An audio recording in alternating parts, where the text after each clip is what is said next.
大家好，我是西安家庭维修老李。今天一位老哥给我打电话，让我过来修一台桑普的壁挂炉。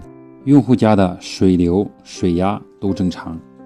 这台壁挂炉的故障是烧洗澡水的时候水温控制不了，设置42度一直能烧到70-80度。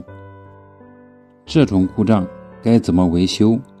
我们首先应该把比例阀拆下来，检测阻值是否正常，然后检查电脑板供电是否正常。经过20分钟的检测，这台壁挂炉的故障是出在电脑板上。维修好电路板，重新设定水温42度。